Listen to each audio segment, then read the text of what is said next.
One of the things I need to get you used to is that your graphing calculator is a perfectly valid solving method. Okay, that's good. And I need you that to be something that when we're not in the calculator assignments, you're like, I gotta solve this. How do I solve this? Oh, let's graph.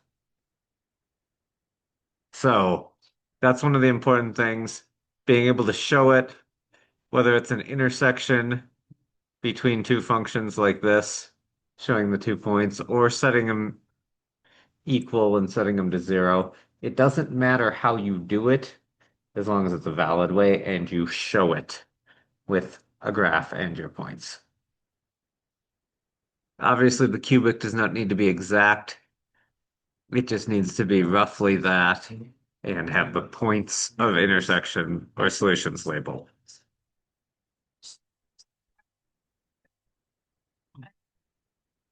Intercepts.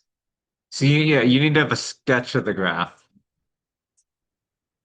Show say for each time, right? Mhm.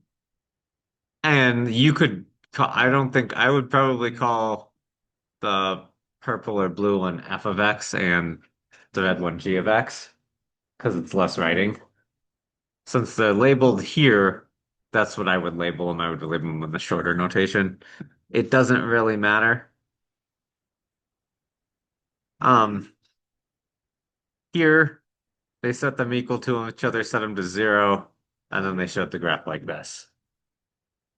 Also valid. So solve these equations.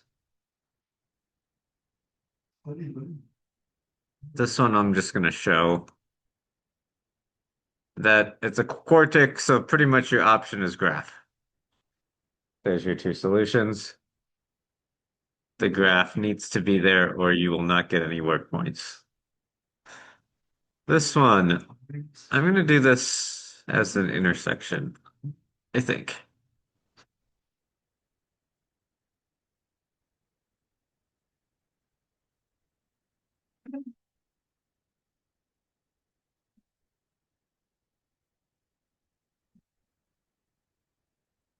That's what it's supposed to be.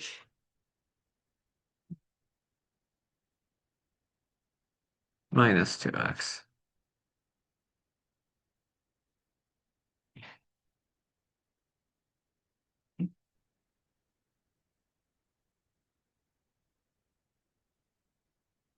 And my second one is e to the 2x minus 1.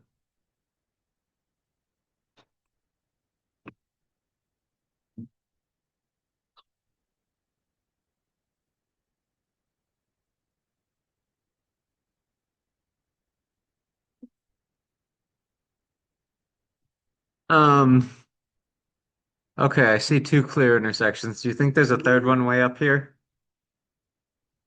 Given the two functions. The exponential will grow faster than the cubic. So no, there is not. But that's always something to be careful of. That would be a reason if you're not sure to do the set it equal to zero method, where you set them equal, solve, because you won't miss the weight.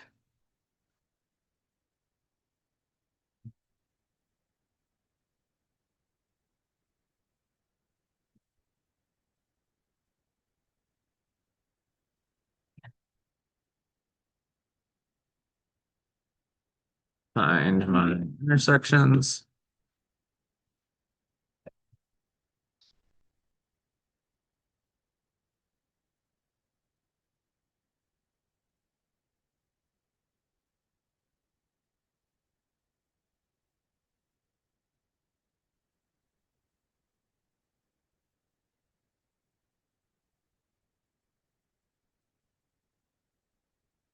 Okay, there are my 2 points of intersection. The solutions are the x values because we were solving for x.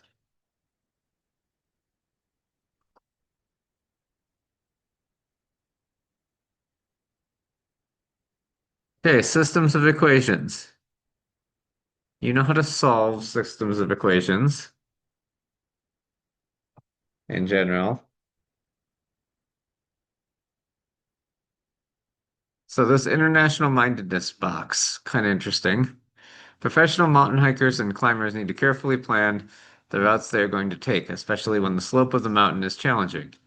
Everest is one of the most challenging mountains to hike, and variables such as slopes, hiking speeds at different slopes and altitudes, and time required to cover a stretch of trek are important factors that should be considered when planning a hike.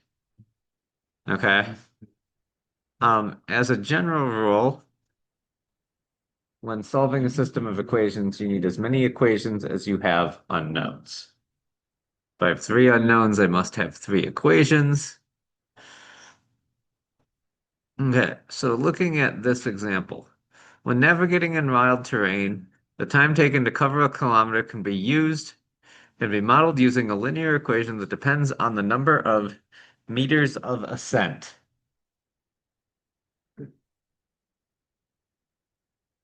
So the number of meters of ascent, the steeper it is, the slower you go, is essentially what it's saying. The linear model can be taken into account to cover a kilometer as a function of the number of meters of ascent as equation T equals AC plus B. T is the time to cover a kilometer. C is the number of 10-meter contours that must be crossed within that kilometer. A is the time adjustment per contour line. And B is the time it takes someone to walk a kilometer on flat terrain. So, Hugo and Jay find themselves climbing to the top of a hill on their walk to the sea.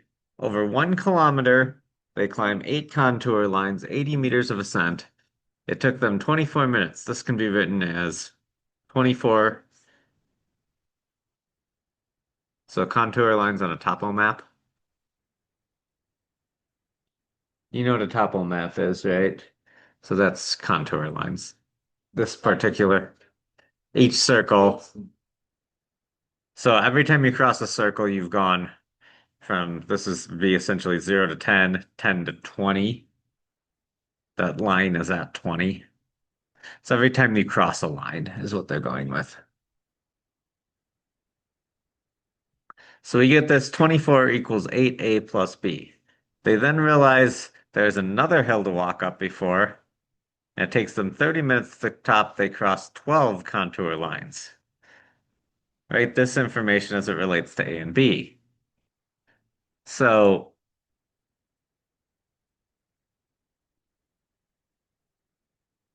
we have 30 equals 12A plus B.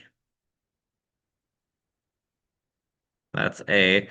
Solve these two equations simultaneously. I'm going to negate the entire second one so the B's cancel. Because this feels easier than using matrices. And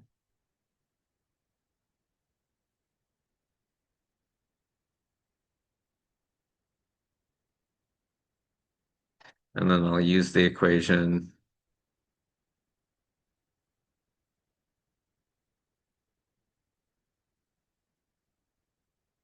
That's 12. And I get 12 equals B.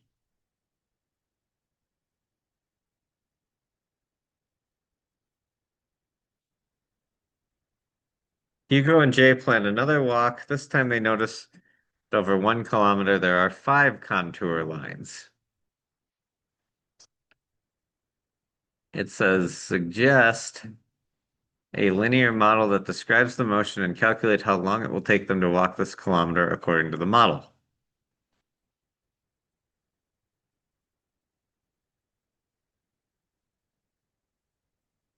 They're going over 5.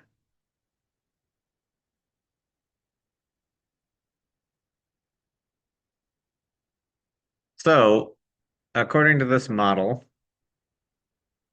T equals 5. A was 1.5. and B was 12. 7.5 plus 12 is 19.5 minutes.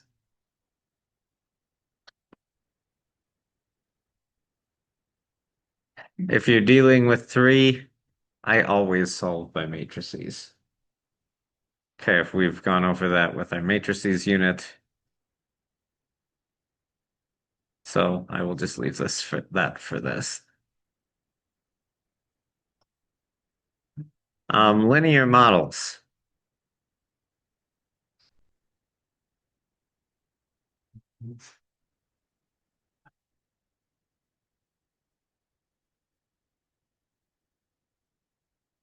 So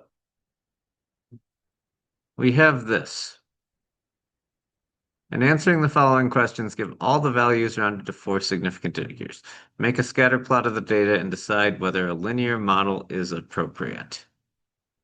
Okay, so let's go ahead and grab our Inspire and enter this data.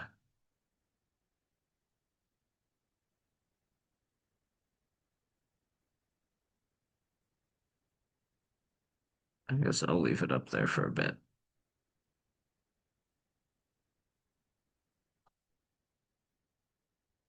So, have you not done regression on this? So to do regression, you start a new document.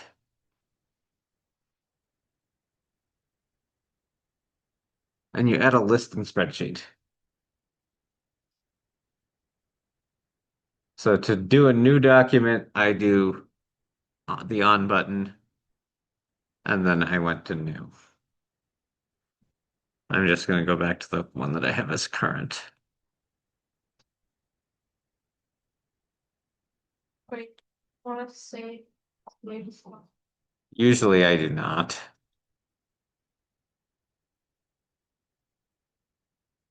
And then I'm going to type year in box A because it was lists and spreadsheets. Year. I'm going to go with, I don't know what they did that they use. They just entered the year as it was.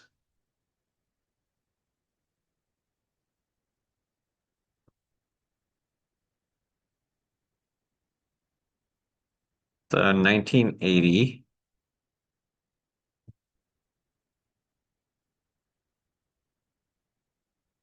I thought about doing 80, 84, but I decided to just match what they did. I'm going to see which years they all used. So they went by fours until 2008.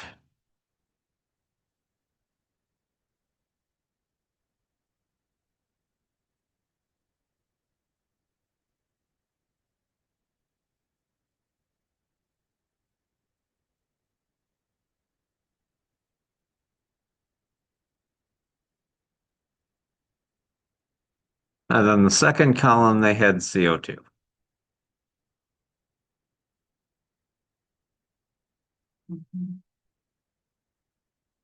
And now I just need to remember these values.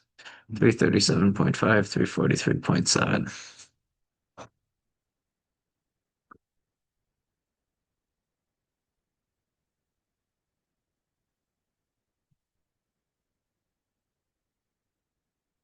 Three 49.9, 355.6.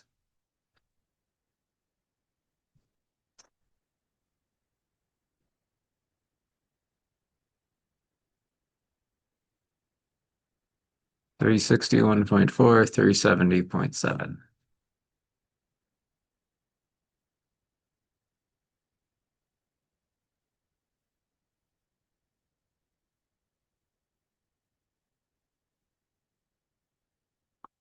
Three 76.5, 384.5.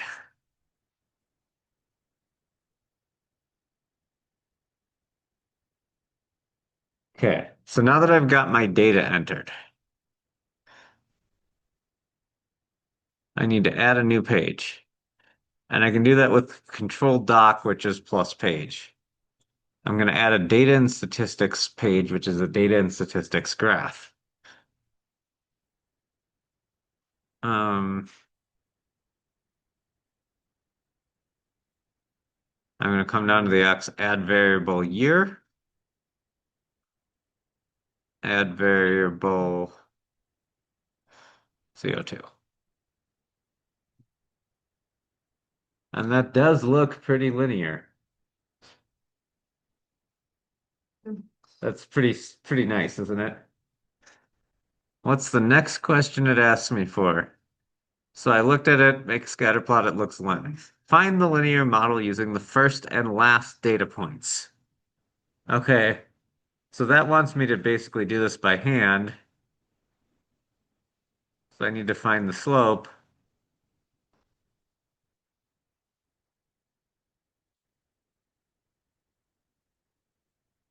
Anytime they tell you 2 points to use it, that means you're doing it by hand.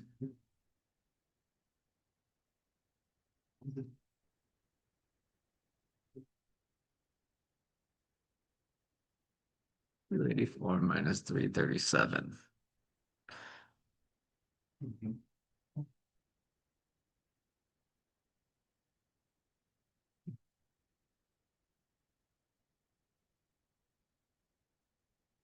And then I'm just going to write the point slope form.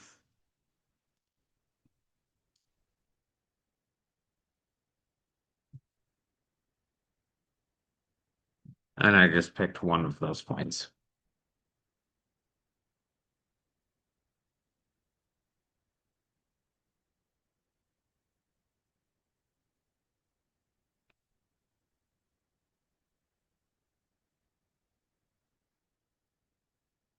Yeah, they did the same thing I did.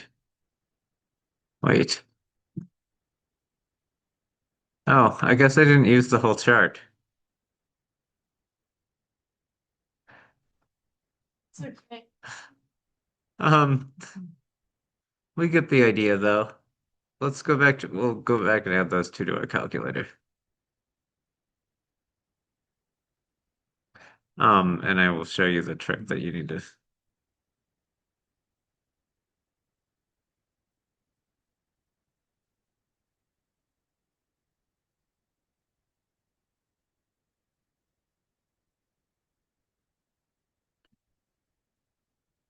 We get those right. 2.3.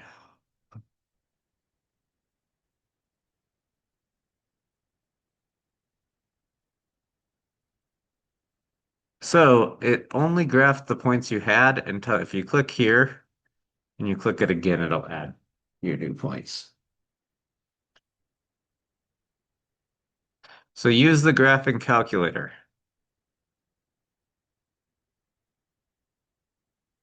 So from here, you can create your line, menu, analyze, regressions, show linear, you probably want mx plus b. And it puts it right on the graph for me. Option 2 for this, which is going to be very, very useful for the next one,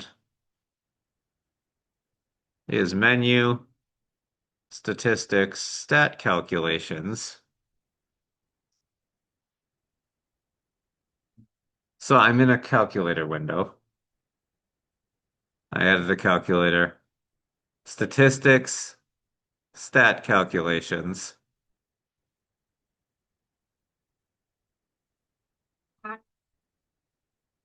This control plus page here. And then I added a calculator screen.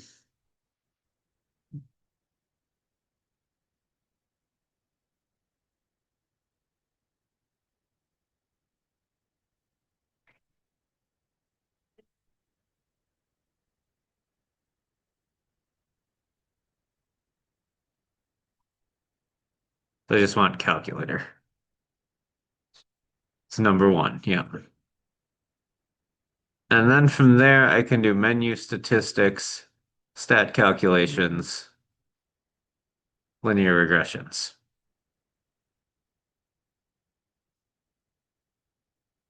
I can click My X list would be year. If I click on the arrow, it pulls them up. My Y list is CO2. Notice this save regression equation too.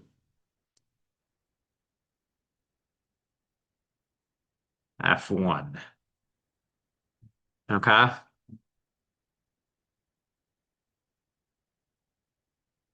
So we get essentially the same equation, but it asked me to tell me what 98 was, which means I'd plug 1998 in for X.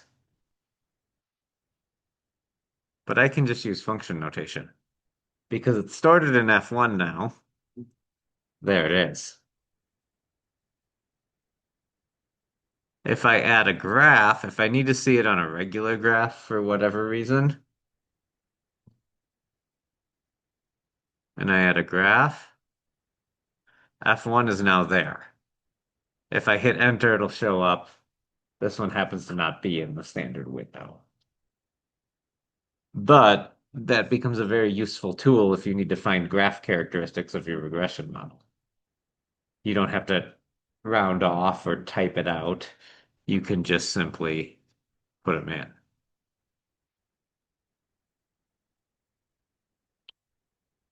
Okay, predict the CO2 level for the year 2030.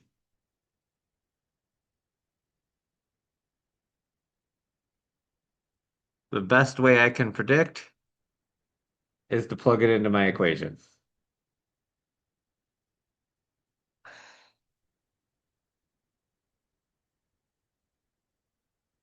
The prediction is 423.768. I guess don't know if they had 3 or 4 sig figs on this one. They gave everything as 4, so 423.8.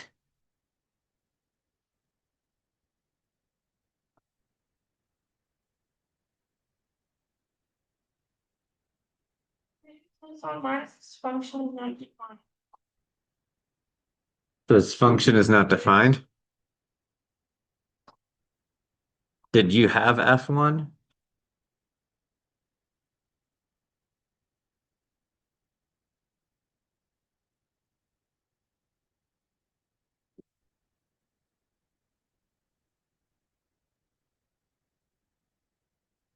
It's what Emily said, the one. So yeah, you have to tell it which function. F1. F plane is not defined, but F1 is the ones on all the graphs. F1, F2, F3.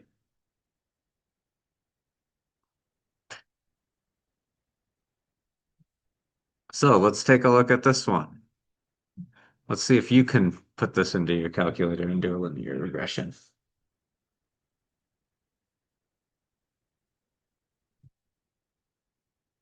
Just make a new hit on and do a new one.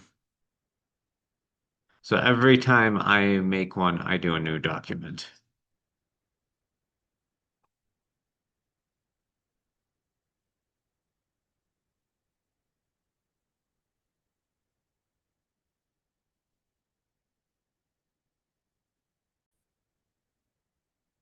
So we can see all the different scatter plots, and we can see the values we get when we plug in or let the calculator plug in for us. Okay, modeling with quadratics and optimization. So it's kind of a nice little clay tablet from the Sumerians and Babylonians and their counting systems. So here we have 2 rectangular fields enclosed by a 100-meter fence. Express the total length y of the 2 rectangular fields in terms of width x. So we have 100 meters of fencing, right? That means we know 100 is my total amount of fencing. And I have 100 equals 3x plus 2y. It wants y by itself. It's fencing, it's not area. fencing is a perimeter type thing, but we have an extra X down the middle. So 100 minus 3x, and then I'll divide it by 2 equals y. Create a function that models this in terms of x. You know, area equals xy, right? So then I'm going to just plug in for y.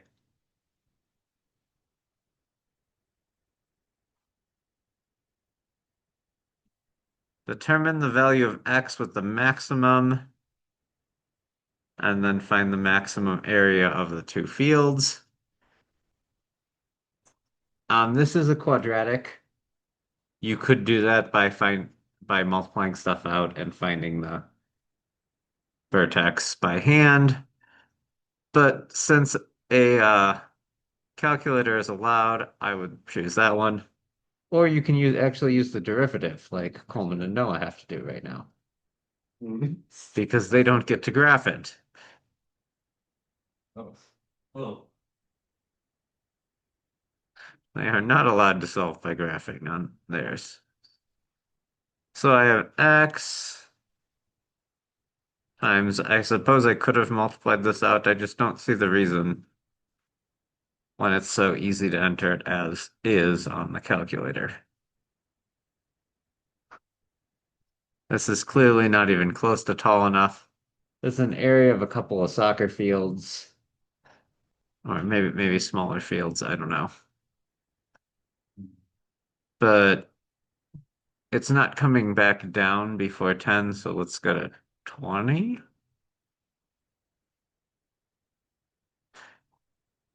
I don't, oh, let's go to 30. I'm pretty sure X is not over 30. My maximum, let's go like 2,000. That was plenty high. I guess 1,000 would have been high enough. So I just need to find the maximum X.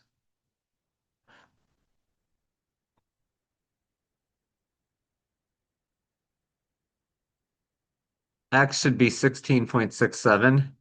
My Y variable here is my area. So my maximum area is 416. So 3 sig fig 16.7, 417.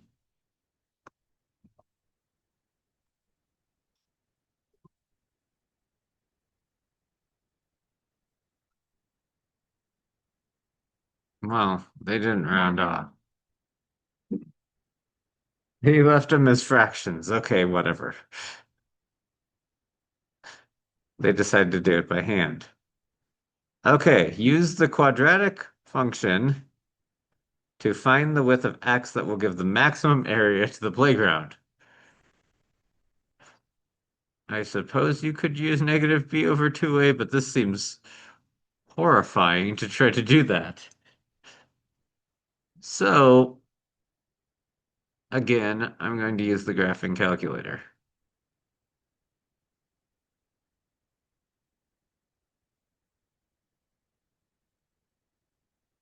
I can clear my screen by hitting delete 3 times.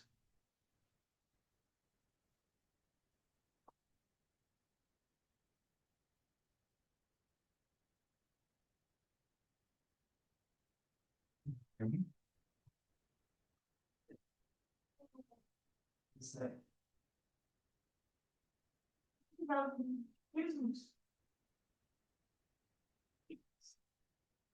15 minus 2 plus pi. So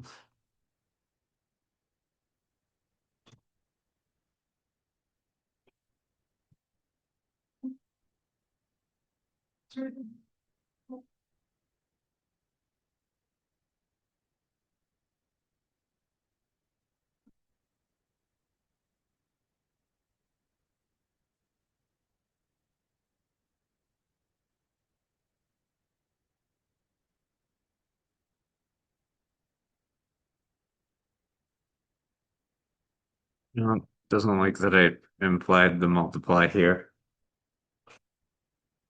You do actually have to hit the times sign sometimes. If you get the error with implied multiplies in there, it just be aware of this pi x squared over 8.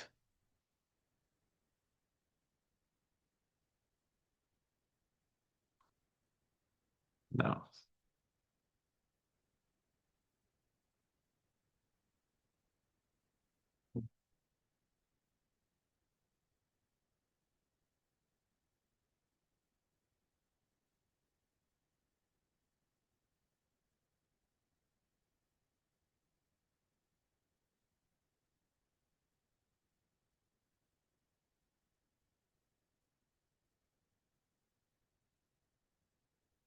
I guess I can still find the maximum, even though this is kind of a bad zoom.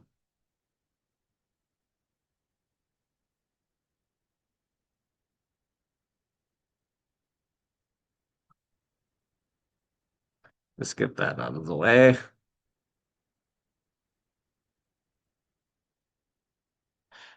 8.40.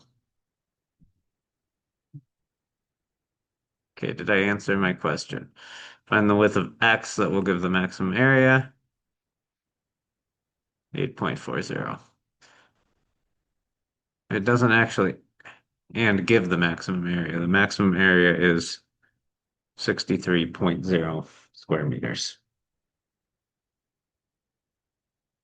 If you're using data, so let's take this data and we're going to put it into our calculator and we'll make a quadratic model. This is where a couple of things are going to be very useful. So go ahead and enter this into your calculator.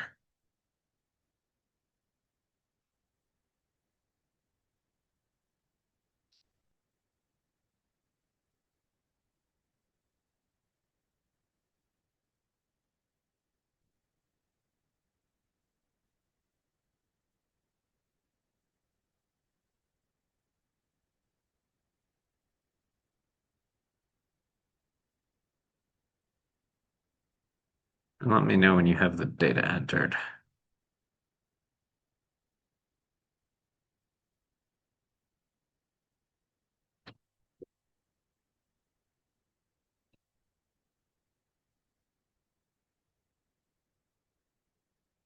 Well, I just entered the Y data and then I'm going to put it into my calculator. So I started a new document, added a data and statistics, and entered my data. I'll now add a data and statistics page. Oh, so anytime you get that they don't have matching dimensions, it means in some way, shape, or form, one of these isn't here. And if you don't hit enter after the last one, it doesn't actually believe that it's in the box. So then you have to go back, hit enter, and then reinsert one of these two things.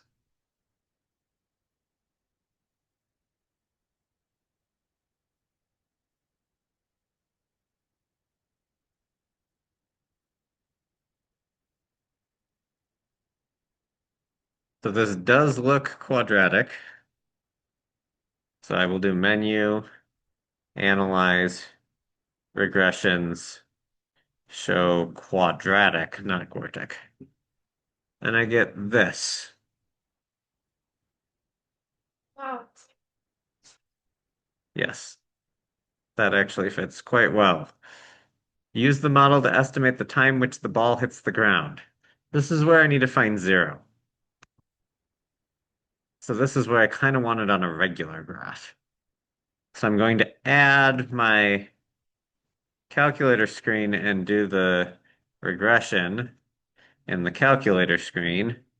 Again, that's menu, statistics, stat calculations, quadratic regression.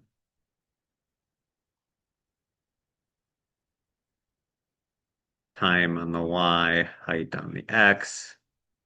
It stored it as F1.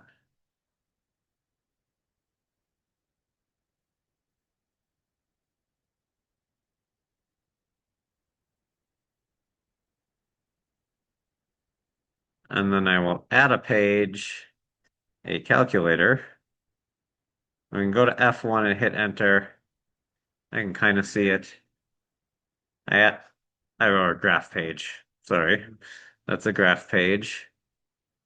When I hit tab, it doesn't show until I go to F1 and hit enter, or essentially check this box to make it show. I'm going to go ahead and make this a much nicer window that I can actually see things.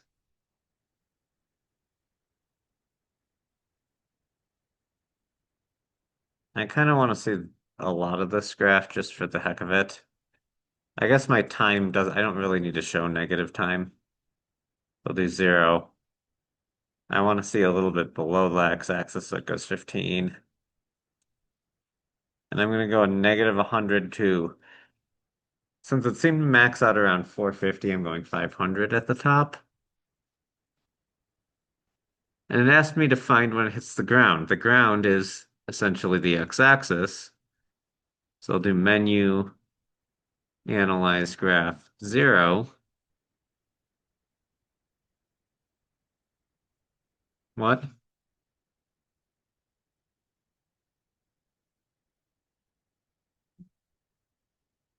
I do get this 0 here. Looks like it hits at 9.66 seconds is the estimate. That's kind of the end. I'll help you fix your problem. But I'm going to hit end the recording here.